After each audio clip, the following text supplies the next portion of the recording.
Hello students, मैं Prince Kumar आप सभी को स्वागत करता हूं रीजनिंग का फिर से एक न्यू क्लास में। जितने भी हमारे विद्यार्थी किसी भी कम्पिटिटिव एग्ज़ाम की तैयारी कर रहे हो, किसी भी गवर्नमेंट जॉब की तैयारी कर रहे हो और आपका सेशन में रीजनिंग का सेशन होता है, यानी रीजनिंग का प्रश्न पत्र पूछा जाता है, तो यह क्लास आप सभी के लिए most important most perfect class होने वाला है। क्योंकि इस क्लास में जो पैटर्न उठाया गया है, जो लेटेस्ट टॉपिक उठाया गया है, वही लेटेस्ट टॉपिक, वही लेटेस्ट प्रश्न आप सभी के वर्तमान समय में या आने वाले एग्जाम में आपका एग्जामिनर उठाता है, समझियो।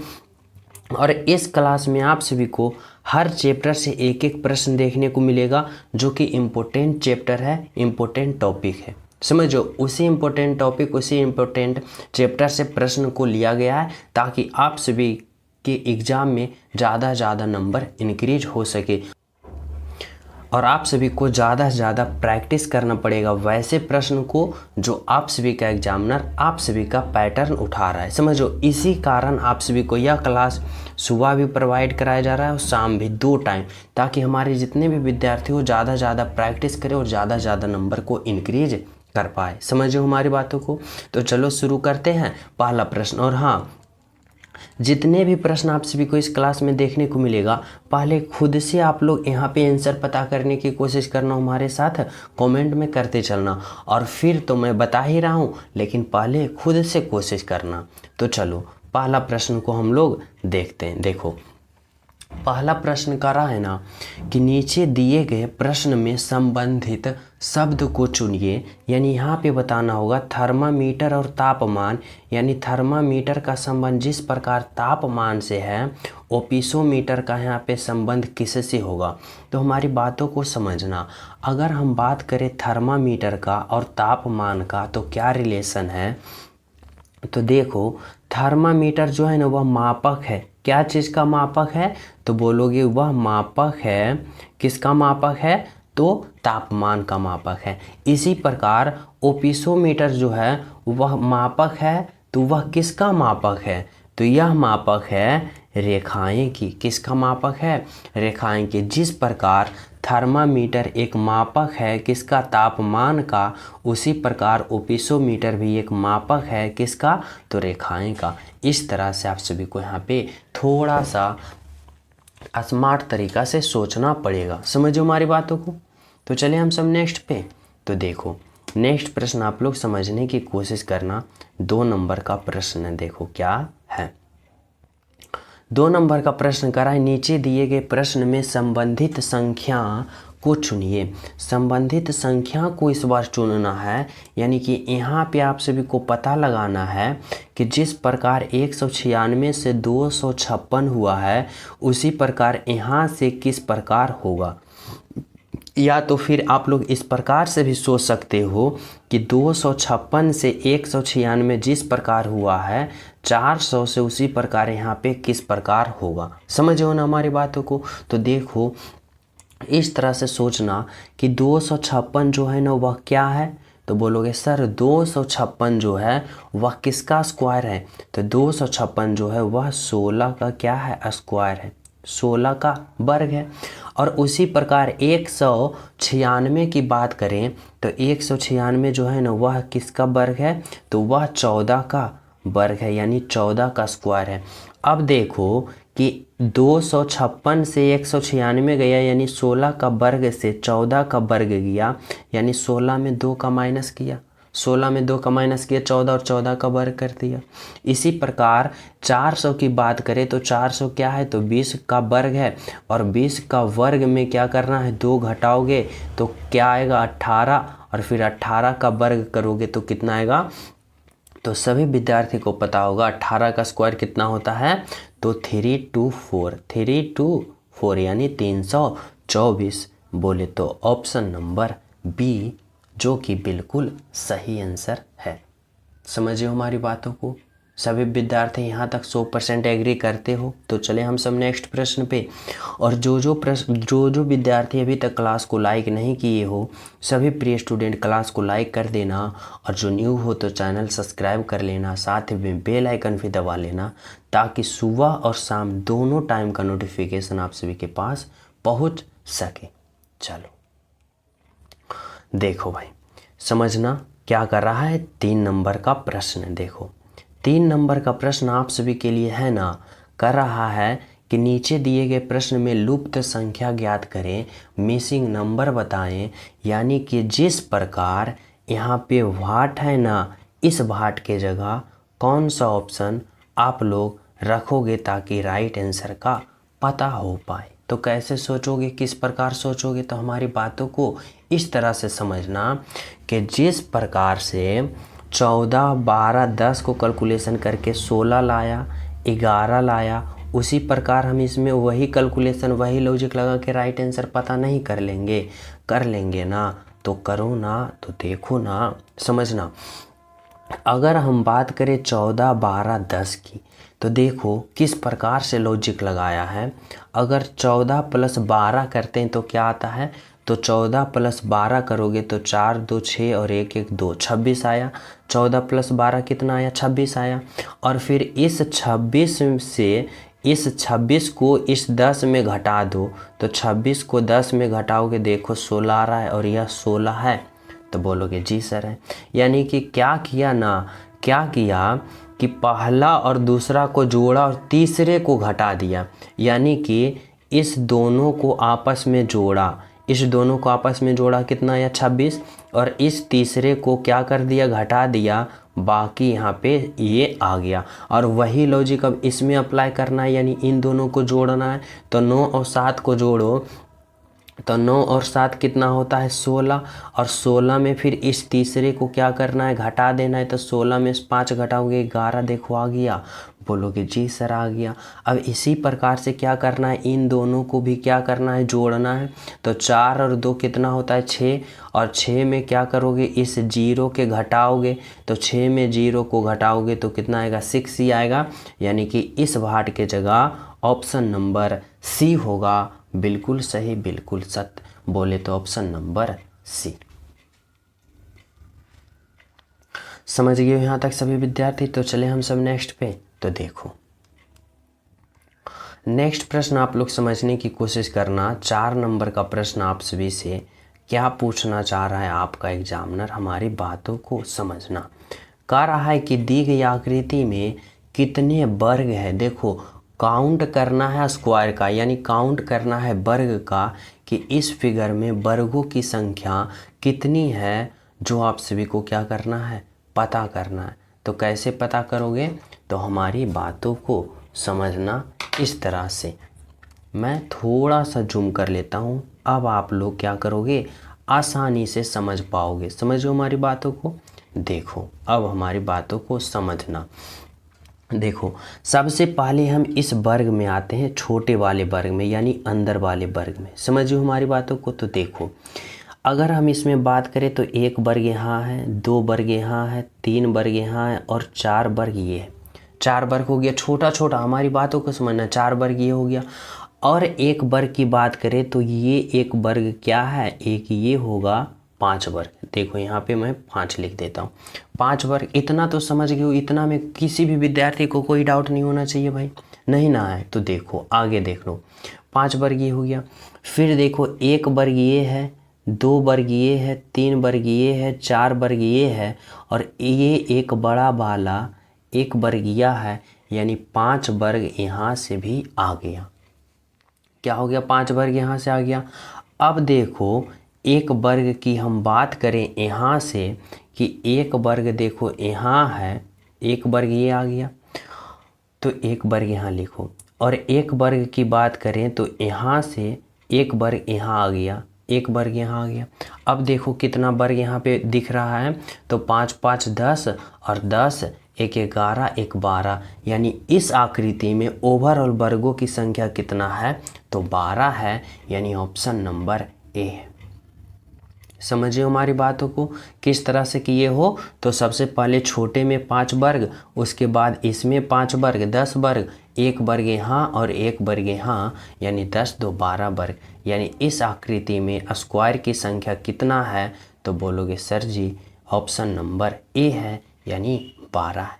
समझिए हमारी बातों को। इस तरह से आप लोग को यहाँ पे सोचना पड़ेगा। तो चलिए हम सब नेक्स्ट पे। तो देखो नेक्स्ट प्रश्न आप लोग समझना, 5 नंबर का प्रश्न क्या कर रहा है और किस प्रकार से कर रहा है, जो आप सभी को लॉजिक लगाना होगा। देखो कर रहा है पति पत्नी परिवार। पति पत्नी परिवार में आप सभी को कौन सा ऑप्शन को चयन करोगे, कौन सा ऑप्शन, ताकि आप सभी को इन तीनों का एक साथ सही संबंध बता पाओ। तो कैसे करोगे, तो देखो इस तरह से करना कि यहाँ पे क्या है, पति है, पत्नी है, परिवार है। अब हमारी बातों को थोड़ा सा ध्यान से समझना कि अगर मैं सबसे पहले परिवार के लिए क्या करता हूँ, एक गोला बनाता हूँ, बड़ा वाला परिवार के लिए एक गोला बनाया, तो देखो पति जो है ना वह भी परिवार के अंदर चला आएगा इस तरह से, और पत्नी जो है यह भी परिवार के अंदर चला आएगी, इस तरह से आएगी। अब देखो कौन सा ऑप्शन ऐसा दिख रहा है, तो ऑप्शन ए नहीं, ऑप्शन बी नहीं, ऑप्शन सी नहीं, ओनली वन ऑप्शन डी, यानी कि ऑप्शन डी जो है इन तीनों को एक साथ सही संबंध बता रहा है, जो कि बिल्कुल सही है, बिल्कुल सत्य। समझिए हमारी बातों को। तो चलिए हम सब नेक्स्ट प्रश्न पे। तो देखो नेक्स्ट प्रश्न आप लोग समझने की कोशिश करना। 6 नंबर का प्रश्न आप सभी से क्या आपका एग्जामिनर पूछना चाह रहा है। देखो यह प्रश्न जो है ना ब्लड रिलेशन का प्रश्न है, और ब्लड रिलेशन का प्रश्न को मैं स्टेप बाय स्टेप बारीकता से आप सभी को समझाने की कोशिश करना। आप सभी को हर एक प्रश्न को 100% फोकस करना होगा, जैसे समझना होगा। देखो क्या कर रहा है, कर रहा है फोटोग्राफ में एक व्यक्ति की ओर संकेत करते हुए नर्मदा ने कहा कि देखो एक फोटोग्राफ में एक व्यक्ति है, यानी कि एक मैन है। चलो मैन एक व्यक्ति है यानी मैन है, यह किसके अंदर है, तो फोटोग्राफर के अंदर है, यानी एक व्यक्ति है जो फोटो के अंदर है। और यहाँ पे नर्मदा है, यानी कि नर्मदा को मैं एन से संबोधित करता हूँ। समझो। अब देखना हमारी बातों को। कर रहा है नर्मदा ने कहा, यानी यह नर्मदा जो है ना इस आदमी को, यानी फोटोग्राफ में जो आदमी है उसको और संकेत करते हुए नर्मदा ने कहा वह मेरे चाचा की पुत्री का भाई है। यानी कि यह जो व्यक्ति है ना मेरे चाचा, यानी नर्मदा का चाचा होने के लिए क्या होगा, पहले इनका पिता होगा, और पिता का जो भाई होगा वह जो होगा नर्मदा का कौन होंगे, चाचा होंगे। समझिए हमारी बातों को। कह रहा है वह मेरे चाचा की पुत्री, यानी कि इसका जो है ना चाचा, यह चाचा हो गया। देखो मैं यहाँ पे क्या करता हूँ, चाचा लिखता हूँ। चाचा, मेरे चाचा की पुत्री, यानी कि इसका पुत्री यानी चाचा की पुत्री का भाई है, यानी इसका पुत्री का भाई है, यानी ये दोनों क्या है, भाई बहन है। यानी ये निगेटिव है तो ये पॉजिटिव है, यानी ये भाई है तो ये बहन है, इस तरह से है। यानी कि समझो। अब देखो प्रश्न क्या कर रहा है कि फोटोग्राफ में दिखाए गए व्यक्ति नर्मदा से क्या संबंधित है। देखो फोटो में दिखाया गया व्यक्ति ये है, नर्मदा ये है। अब देखो कि नर्मदा जो है इस व्यक्ति को क्या कहेगा, यहाँ पे देखो क्या कहेगा। तो देखो अगर इसके चाचा का बेटा है तो नर्मदा इसको क्या कहेगा, तो चचेरा भाई कहेगा। यानी ऑप्शन नंबर सी जो होगा आपका राइट आंसर होगा। समझो। तो इस तरह से आप सभी को थोड़ा सा स्मार्ट अप्रोच लगाना होगा, ताकि आप सभी कम समय में ज़्यादा प्रश्न सोल्व कर पाओगे। समझो हमारी बातों को। तो चलिए हम सब नेक्स्ट पे। तो देखना नेक्स्ट प्रश्न आप लोग समझने की कोशिश करना। देखो 7 नंबर का प्रश्न क्या पूछना चाह रहा है आप सभी का एग्जामिनर आप सभी से। कह रहा है नीचे दिए गए श्रृंखला को पूरा करें। यानी कि आप सभी को बताना है कि यह जो नंबर सीरीज है ना, यह नंबर सीरीज यहाँ पे वाट के जगह क्या होगा। तो देखो जब भी नंबर सीरीज का प्रश्न आ जाए आप सभी के एग्जाम में, तो थोड़ा सा पॉइंट समझना कि देखना सबसे पहले यह किस प्रकार का सीरीज है। तो बोलोगे यह जो सीरीज है ना धीरे धीरे इंक्रीज होता हुआ दिखाई दे रहा है। यानी कि किस प्रकार से दिखाई दे रहा है, तो इस प्रकार से दिखाई दे रहा है कि धीरे धीरे बढ़ रहा है। यानी कि कैसे, तो इस तरह से, यानी 8 से 24 गया तो क्या हुआ, तो 8 से 24 गया यानी कि प्लस का 16 हुआ, समझो ना। फिर देखो 24 से 48 गया तो क्या हुआ, तो बोलोगे 24 से 48 गया यानी प्लस का 24 हुआ, 24 दूना 48 प्लस का 24 हुआ। फिर देखो 48 से 80 गया तो क्या हुआ, तो 48 से 80 गया यानी प्लस का 32 हुआ। अब इसी प्रकार 80 से यहाँ जाएगा तो क्या होगा, तो किस प्रकार से आप लोग लॉजिक लगाओगे, तो इस तरह से लॉजिक लगाना कि यहाँ पे देखो पहले 16 बढ़ा, फिर 24 बढ़ा, फिर 8 बढ़ा, तो किस प्रकार का सीरीज है। तो देखो 16 से 24 गया तो प्लस 8 बढ़ा यानी 16 में 8 जोड़ा 24 हुआ। अब देखो 24 से 32 गए यानी 24 में प्लस 8 जोड़ा तो 32 हुआ। तो इसी प्रकार यहाँ पे क्या करोगे, 32 में प्लस 8 जोड़ोगे तो कितना आएगा, 8 2 10 और 8 2 10 और 3 1 4 40 आ जाएगा। अब इसी प्रकार 80 में जब 40 जोड़ोगे तो कितना आएगा, 120 आएगा यानी 120 आएगा, जो कि ऑप्शन नंबर डी में दे रखा है 120, जो कि आपका बिल्कुल सही है, बिल्कुल सत्य है, बोले तो ऑप्शन नंबर डी। समझ गए, यहाँ तक सभी विद्यार्थी समझ गए हो। तो चले हम सब नेक्स्ट पे। तो देखो जो प्रिय स्टूडेंट क्लास को लाइक नहीं किए वो लाइक कर देना, और जो न्यू हो तो चैनल सब्सक्राइब करके बेल आइकन भी दबा लेना। चलो अगला प्रश्न देखो, 8 नंबर का प्रश्न क्या आप सभी से पूछना चाह रहा है। कह रहा है नीचे दिए गए अक्षर श्रृंखला को पूरा करें। यह जो सीरीज है ना इस बार अल्फ़ा वर्ड से सीरीज है, और मैं बता चुका हूँ कि जब भी अल्फ़ा वर्ड से सीरीज आप सभी के एग्ज़ाम में आए ना तो आप लोग थोड़ा सा एक लॉजिक लगाना कि सबसे पहले अल्फ़ा वर्ड पोजीशन का पता करना। जैसे कि देखो एक अल्फ़ा वर्ड पोजीशन 1 होता है, एल का कितना होता है 12 होता है, एन का 14 होता है, समझो। फिर देखो डी का 4 होता है, एन का 14 होता है, और फिर पी का 16 होता है। उसके बाद देखो जी का 7 होता है, पी का 16 होता है, और आर का 18 होता है। इस तरह से आप लोग यहाँ पे लिख लियो अल्फ़ाबेट। अब आप सभी को पता करना होगा कि आखिर इसमें लॉजिक क्या लगा रखा है। तो देखो हमारी बातों को समझना, अगर हम बात करें ए से डी की ओर गया यानी एक अल्फ़ाबेट पोजीशन 1 और डी का अल्फ़ाबेट पोजीशन 4, और 1 से 4 गया तो प्लस का 3 हुआ। फिर देखो डी से जी गया यानी 4 से 7 गया तो क्या हुआ, प्लस का 3 हुआ। इसी प्रकार जब जी से आगे जाएगा तो क्या होगा, तो देखो +3 +3 +3 का सीरीज चल रहा है। तो जी का अल्फ़ाबेट पोजीशन 7, और जब 7 में 3 जोड़ोगे तो 7 3 10, और 10 जो होता है वह जे का होता है, यानी यहाँ पे जी होगा। समझो हमारी बातों को।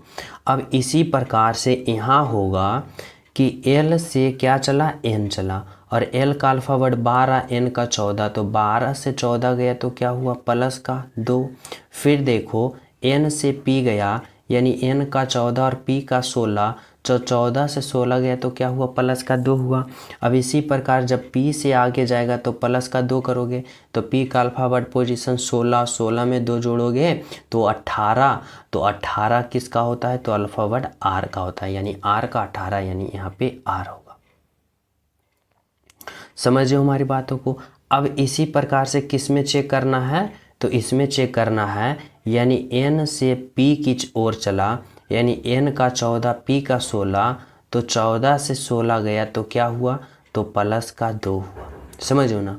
फिर देखो पी से आर गया यानी पी का अल्फ़ाबेट पोजीशन 16, और 16 से कहाँ गया 18, तो यहाँ भी क्या हुआ, तो 16 से 18 गया तो यहाँ भी प्लस का 2 हुआ। तो इस प्रकार आर से अगला वर्ड निकालोगे तो क्या करोगे, तो उसमें भी +2 करोगे, तो आर का 18, 18 में 2 जोड़ोगे 18 2 20, यानी कि 20 जो होता है वह टी का होता है। अब देखो JRT कौन सा ऑप्शन में दिख रहा है, तो ऑप्शन नंबर बी में दिख रहा है JRT, जो कि क्या है, बिल्कुल सही। समझे हो ना हमारी बातों को। तो चले हम सब नेक्स्ट पे। तो देखना नेक्स्ट प्रश्न आप लोग समझने की कोशिश करना, 9 नंबर का प्रश्न। आप सभी से क्या पूछना चाह रहा है आपका एग्जामिनर। देखो 9 नंबर का प्रश्न है, डायरेक्शन वाले प्रश्न है, और इसमें आप सभी को थोड़ा सा कुछ पॉइंट याद रखना। जैसे कि ऊपर की ओर उत्तर कहते हैं, नीचे की ओर दक्षिण कहते हैं, इधर मैं पूरब कहता हूँ और इधर मैं पश्चिम कहता हूँ। समझिए हमारी बातों को। अब आप लोग समझना, करा यदि सीता पश्चिम की ओर 10 किलोमीटर चलती है। सीता मैं चलो मान लिया कि सीता कहाँ पे है, तो सीता यहाँ पे है, यहाँ पे है। अब सीता पश्चिम की दिशा 10 किलोमीटर चलती है, और पश्चिम किस दिशा होती है, तो इस तरफ। तो पश्चिम की तरफ कितना चली सीता, तो 10 किलोमीटर चली। समझिए हमारी बातों को। करा फिर दक्षिण की ओर मुड़ गई और 10 किलोमीटर चली। जब यहाँ पहुँची ना, तो यहाँ से दक्षिण, और दक्षिण कहाँ होता है, नीचे की ओर, तो नीचे की ओर मुड़ी और कितना चली, तो 10 किलोमीटर यहाँ भी चली। आगे करा तब वह पूरब की ओर मुड़ी और 10 किलोमीटर चली। जब यहाँ पहुँची तो यहाँ से पूरब, और पूरब यहाँ, और यहाँ तक कितना चली, तो 10 किलोमीटर चली। समझो। आगे करा और फिर उत्तर की ओर मुड़कर 10 किलोमीटर चली। यहाँ से उत्तर ओर मुड़ गई, यानी यहाँ पे चलाई, और कितना चली, तो 10 किलोमीटर यहाँ चली। समझो। अब कह रहा है कि वह प्रारंभ स्थान से कितने दूरी पर है। तो देखो उसका स्टार्टिंग पॉइंट की बात करें तो यहाँ ही था, और पहुँच भी गई यहाँ, तो उसका प्रारंभ स्थान से कितने दूरी पर है, यानी वह 0 किलोमीटर की दूरी पर है, यानी कि 0 किलोमीटर आपका राइट आंसर होगा, ऑप्शन नंबर ए। यहाँ तक सभी विद्यार्थी समझ गए हो। तो चलिए हम सब नेक्स्ट पे। तो देखना नेक्स्ट प्रश्न आप लोग समझने की कोशिश करना। 10 नंबर का प्रश्न क्या करा है। देखो 10 नंबर का प्रश्न आप सभी से क्या पूछना चाह रहा हूँ मैं, समझना। करा नीचे दिए गए प्रश्न आकृति का दर्पण छवि क्या है, जो आप सभी को बताना है। तो देखो यह प्रश्न आकृति है, यहाँ पे मिरर लगाया है, तो इसका इमेज जो बनेगा ना, मिरर इमेज, वह कैसा बनेगा, किस प्रकार बनेगा, जो बताना होगा। तो देखो किस तरह से सोचोगे, तो यह पॉइंट याद रखना कि मिरर इमेज में क्या होता है कि दाएं वाला फिगर बाएं में, बाएं वाला दाएं में, यानी कि उल्टा पुल्टा हो जाता है। समझो ना हमारी बातों को। जैसे कि इस तरह से कि अगर यहाँ पे मिरर लगा रखा है, तो यह जो होगा ना, यह इस तरफ जो है वह उलट के इस तरफ आ जाएगा, और इस तरफ आ जाएगा, यानी ऊपर वाले नीचे, नीचे वाले ऊपर, यानी उल्टा पुल्टा हो जाएगा। तो कैसा बनेगा, तो इस तरह से देखना, यानी कि इस तरह से क्या है, तो इस तरह से यहाँ पे मानो यह क्या है, तो यह ऐसे मानो चतुर्भुज है। समझो। और इस तरह से जो है ऐसे, तो ऐसे ही रहेगा। लेकिन जो बात करें यहाँ पे देखो, इस तरह से यहाँ जो यह रंगा हुआ भाग है वह कहाँ चला जाएगा, तो यहाँ पे मिरर लगाया है तो ऊपर की ओर चला जाएगा, यानी कि कहाँ चलाएगा, तो यहाँ पे चलाएगा, यहाँ पे चलाएगा, और यह भाग क्या हो जाएगा, रंगा हुआ हो जाएगा। समझो। और यह जो यहाँ पे ऊपर का भाग है वह कहाँ चलाएगा, तो वह नीचे की ओर चलाएगा, और किस तरह हो जाएगा, तो इस तरह से हो जाएगा, यानी कि यह जो भाग होगा यह रंगा हुआ हो जाएगा। कौन सा भाग हो जाएगा, यह रंगा हुआ भाग हो जाएगा, इस तरह से हो जाएगा। अब आप लोग यहाँ पे देखना, जो लिखा हुआ है यहाँ पे एस है, वह एस यहाँ ही रहेगा, लेकिन क्या हो जाएगा, इसका लिखावट उल्टा हो जाएगा, यानी कि इस तरह से एस लिखा है तो वह लिखा जाएगा किस तरह से, तो इस तरह से एस लिखा जाएगा, क्योंकि उलट जाएगा। अब पी की बात करें तो पी जो है यहाँ है, वह उलट के कहाँ चलाएगा, यहाँ पे चलाएगा, और यहाँ पे भी चलाएगा। तो देखो यहाँ पे पी कैसा लिखा है, तो ऐसा पी लिखा है, तो उलट के कैसा हो जाएगा, तो ऐसा पी हो जाएगा। अब देखो कौन सा ऑप्शन में ऐसा दिख रहा है, ए नहीं, बी नहीं, सी नहीं, ओनली वन, ऑप्शन डी। यानी इस आकृति का जो भी दर्पण इमेज बनेगा, यानी मिरर इमेज बनेगा, ऑप्शन नंबर डी की बनेगा। तो एक एक पॉइंट को आप सभी को याद रखना, सोचना होगा, समझना होगा, और इस तरह से करना होगा कि ताकि हमारा कि कहीं भी कोई दिक्कत ना हो, यानी कि थोड़ा सा भी मिस्टेक करोगे ना तो यहाँ पे गलत हो जाएगा। इसलिए हर एक पॉइंट को आप सभी को देख के कवर करना होगा। समझ गए यहाँ तक सभी विद्यार्थी।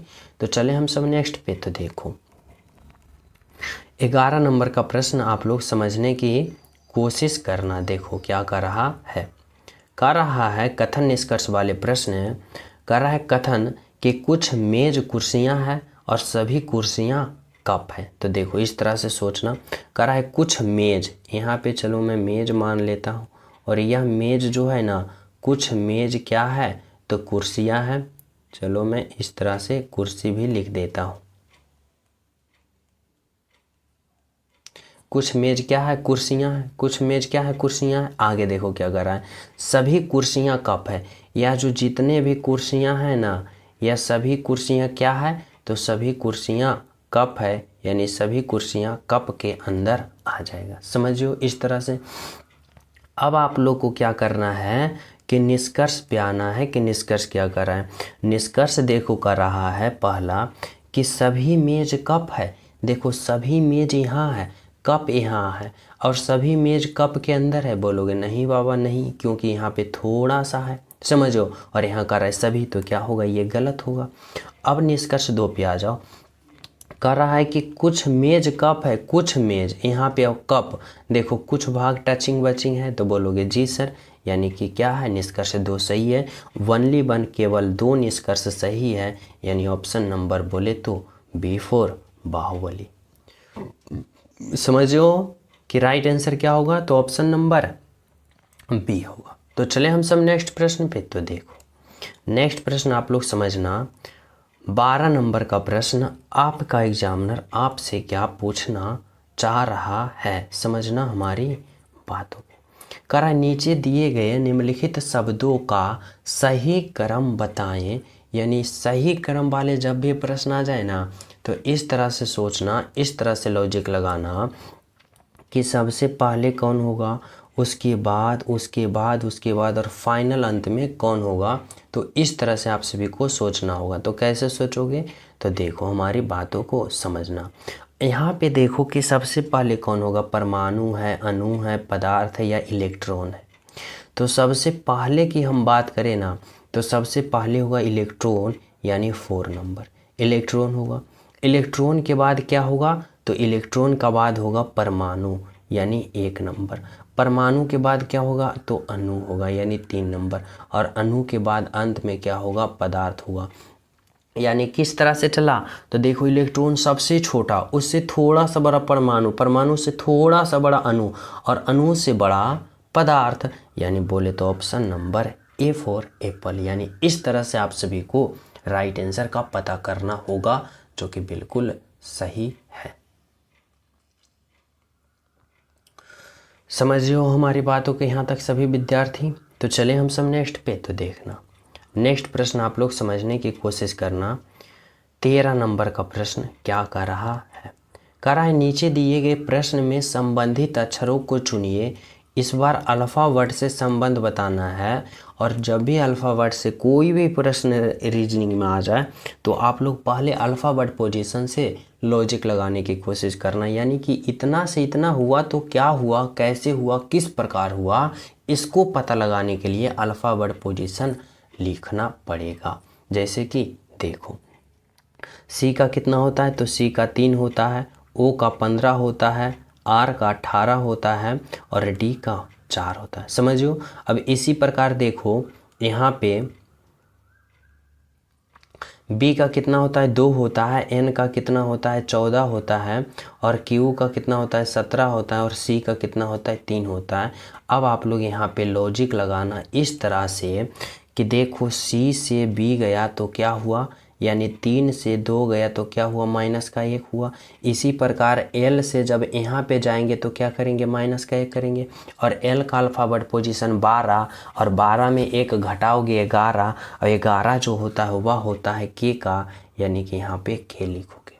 इस तरह से समझना होगा। समझो आगे देखो, ओ से गया एन, ओ का अल्फ़ाबेट 15 और एन का अल्फ़ाबेट पोजीशन 14, 15 से 14 गया -1। इसी प्रकार ई से यहाँ पे जाएगा तो -1 होगा, और ई का अल्फ़ाबेट पोजीशन 5 में से 1 जाएगा 4, और 4 जो होगा डी का होगा। समझो। इसी प्रकार R से Q गया और R का 18, Q का 17, 18 से 17 गया माइनस का 1। इसी प्रकार S से यहाँ पे जाएगा तो -1 होगा और S का अल्फ़ाबेट होता है क्या 19, और 19 में एक जाएगा 18 और 18 R का होता है। इसी प्रकार D से जाएगा C पे और D का अल्फ़ाबेट पोजीशन 4 और C का 3, 4 से 3 गया तो माइनस का 1, यानी कि इसी प्रकार S से यहाँ पे जाएगा तो -1 होगा और S का अल्फ़ाबेट पोजीशन 19 में से एक जाएगा 18 और R होगा। KDRR, KDRR बोले तो option number A for apple. समझियो राइट आंसर क्या होगा आपका, तो ऑप्शन नंबर A। यहाँ तक सभी विद्यार्थी समझ गए, किसी को कोई डाउट नहीं होना चाहिए, 1% भी नहीं होना चाहिए। तो चलिए हम सब नेक्स्ट पे। तो देखो 14 नंबर का प्रश्न समझना, और 14 नंबर का प्रश्न में क्या कर रहा है आप सभी से आपका एग्जामिनर, हमारी बातों को समझना। कर रहा है कि नीचे दिए गए प्रश्न में विषम शब्द को पहचान करें, यानी कि यहाँ पे आप सभी को बताना होगा ना कि शेरनी, घोड़ा, कुतिया, हिरन में से सबसे अलग कौन है। यानी 4 ऑप्शन में 3 ऑप्शन एक समान होगा और एक ऑप्शन अलग होगा, सबसे हट के होगा, और वह कौन सा ऑप्शन है जो आप सभी को बताना होगा, सोचना समझना होगा। तो कैसे करोगे, तो समझना हमारी बातों को। देखो अगर हम बात करें शेरनी, घोड़ी, कुतिया, ये तीनों क्या है, तीनों स्त्रीलिंग है। क्या है, तीनों का तीनों स्त्रीलिंग है। लेकिन जब हिरन की बात करें तो यह पुल्लिंग है, और सबसे अलग बोले तो ऑप्शन नंबर डी ही है, जो कि एक झटका में ही राइट आंसर पता कर लेना है। समझिए हमारी बातों को। चलो अगला प्रश्न देखो क्या है। देखो 15 नंबर का प्रश्न जो है ना, और यह प्रश्न बहुत ही सिंपल, बहुत ही आसान है। बस थोड़ा सा आप सभी को माइंड टेस्ट वाले प्रश्न है, थोड़ा सा दिमाग यहाँ पे घुराओगे ना राइट आंसर आ जाएगा। और यह प्रश्न मैं आप सभी को होमवर्क के रूप में दे रहा हूँ, और इस प्रश्न का राइट आंसर बताना कि यहाँ पे कौन सा ऑप्शन होगा जो कि राइट आंसर है। और सभी विद्यार्थी कोशिश करना थोड़ा सा, अगर यहाँ तक आ गए हो जो विद्यार्थी, इस प्रश्न पर जरूर फोकस करना कि सर जी इस प्रश्न का राइट आंसर ये है, ये है, ये।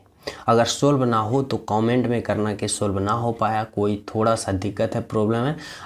अगले क्लास में मैं इस प्रश्न को उठा के समझा दूंगा, समझो। लेकिन कमेंट जरूर करना कि इस प्रश्न का राइट आंसर क्या है। और जो स्टूडेंट अभी तक क्लास को लाइक नहीं किए हो, लाइक कर देना। जो न्यू हो तो चैनल सब्सक्राइब कर लेना, बेल आइकन को भी प्रेस कर देना, ताकि हर एक क्लास का नोटिफिकेशन आसान तरीक़ा से आप सभी के पास पहुंच सके। समझियो। तो मिलते हैं आप सभी को अगले क्लास में। जब तक सभी हमारे प्रिय स्टूडेंट को हमारे तरफ से जय हिंद।